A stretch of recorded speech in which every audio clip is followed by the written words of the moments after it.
الله من الشيطان الرجيم بسم الله الرحمن الرحيم إن الذين آمنوا والذين هاجروا وجاهدوا في سبيل الله أولئك يرجون رحمة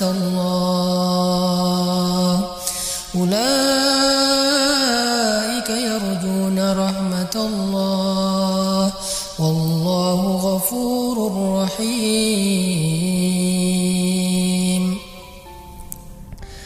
Sesungguhnya orang-orang yang beriman dan orang-orang yang berhijrah, orang-orang yang berjihad di jalan Allah, mereka itulah orang-orang yang mengharapkan rahmat Allah, dan Allah Maha Pengampun lagi Maha Penyayang.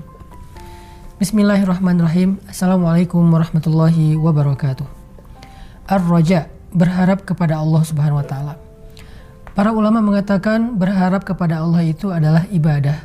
Salah satu di antara ibadah hati. Bahkan dia termasuk ibadah yang sangat istimewa yang tidak perlu dilakukan dengan mengeluarkan tenaga atau menginfakkan harta atau harus dengan tata cara khusus seperti ibadah sholat. Ibadah ini adalah ibadah yang ringan, ibadah yang mudah dilakukan dengan melibatkan perasaan dan hati kita. Bahkan para ulama mengatakan seseorang yang tidak pernah berharap kepada Allah, maka dia termasuk orang yang sombong. Allah Subhanahu wa taala berfirman di dalam surat Al-Alaq, "Kalla innal insana layatgha ar-ra'ahu istaghna." Sungguh manusia akan melampaui batas, artinya dia mudah tergelincir terhadap dosa. Dia akan mudah berputus asa dan berkeluh kesah. Ar-ra'ahu istaghna, ketika dia merasa dirinya serba cukup dan tidak lagi berharap kepada Allah Subhanahu wa taala. Makanya Allah Subhanahu wa taala mengatakan, "Antumul fuqara'u ilallah." Wahai manusia, kalian itu adalah fakir kepada Allah Subhanahu wa taala. Arti fakir di sini sangat membutuhkan Allah Subhanahu wa taala. Sehingga teman-teman yang dirahmati Allah Subhanahu wa taala, coba kita renungkan kembali seberapa besar pengharapan kita kepada Allah Subhanahu wa taala. Makin besar kita berharap kepada Allah akan kebaikannya, rahmatnya, anugerahnya, ampunannya, kasih sayangnya, maka semakin besar ibadah hati kita. Berharap kepada Allah adalah berharap yang tidak mungkin kecewa. Kalau kita berharap kepada makhluk, kemungkinan besar kita akan kecewa.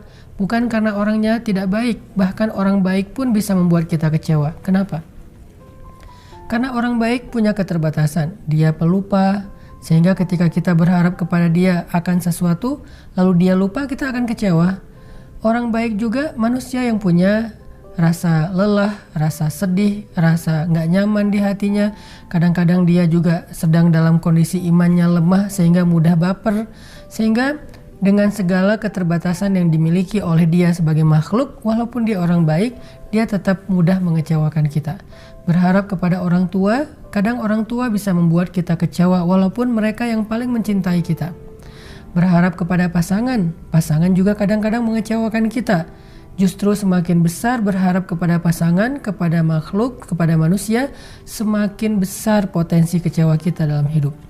Maka Allah Subhanahu wa taala di dalam surat Al-Baqarah ayat 218 tadi mengajarkan kepada kita satu cara supaya apapun yang kita lakukan kita gak akan kecewa.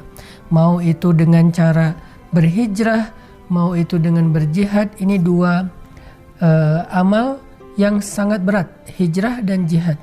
Hijrah itu meninggalkan kota Mekah ke Madinah dengan meninggalkan segala harta benda yang dilakukan kaum muhajirin.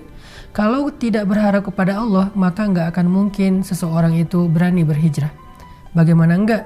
Berhijrah itu berarti dia meninggalkan asetnya, meninggalkan keluarganya, meninggalkan hartanya, meninggalkan semua kenyamanan hidupnya di kota Mekah, pergi ke suatu negeri di Madinah yang dia nggak kenal siapa-siapa di sana, yang dia nggak punya modal apa-apa untuk bertahan hidup di sana.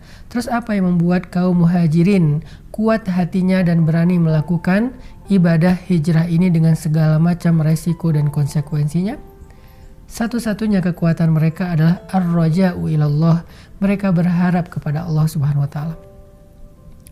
Dan Allah adalah zat yang tidak pernah mengecewakan siapapun yang berharap kepadanya.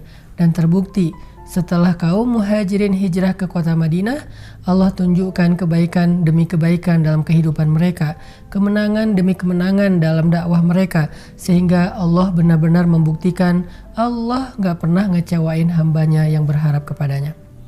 Kemudian juga jihad. Jihad itu adalah amal yang paling berat, makanya Allah mengambil dua amal ini sebagai sampel, hijrah dan jihad. Jihad juga penuh dengan resiko. Jihad konsekuensinya adalah kematian. Ya, kalau kematiannya kematian yang mudah, bagaimana kalau dia tertangkap oleh musuh, kemudian dia disiksa dan seterusnya. Jihad meninggalkan keluarga yang dicintainya dan mungkin tidak akan kembali lagi selama-lamanya. Apa yang membuat para sahabat mau mengambil semua resiko ini dengan berjihad, padahal mereka kadang berjihad dalam kondisi-kondisi yang sulit, kekurangan makanan, kekurangan kendaraan. Kadang mereka harus menghadapi musuh yang jauh lebih besar dan lebih kuat daripada mereka secara persenjataan.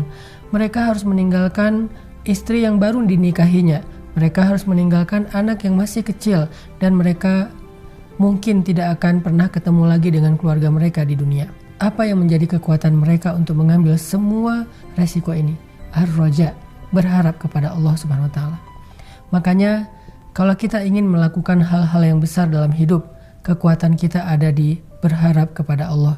Semakin kuat kita berharap kepada Allah, semakin kita berani mengambil tantangan-tantangan hidup. Semakin kita berharap kepada Allah, semakin kita sabar menunggu datangnya pertolongan Allah. Makanya Nabi SAW bersabda dalam sebuah hadis, kata Nabi, la yamutunna ahadukum illa wa huwa yuhsinu dzan bi rabbih. Jangan sampai seseorang di antara kalian mati kecuali dia masih berharap dengan berbaik sangka kepada Tuhannya. Barakallahu fikum.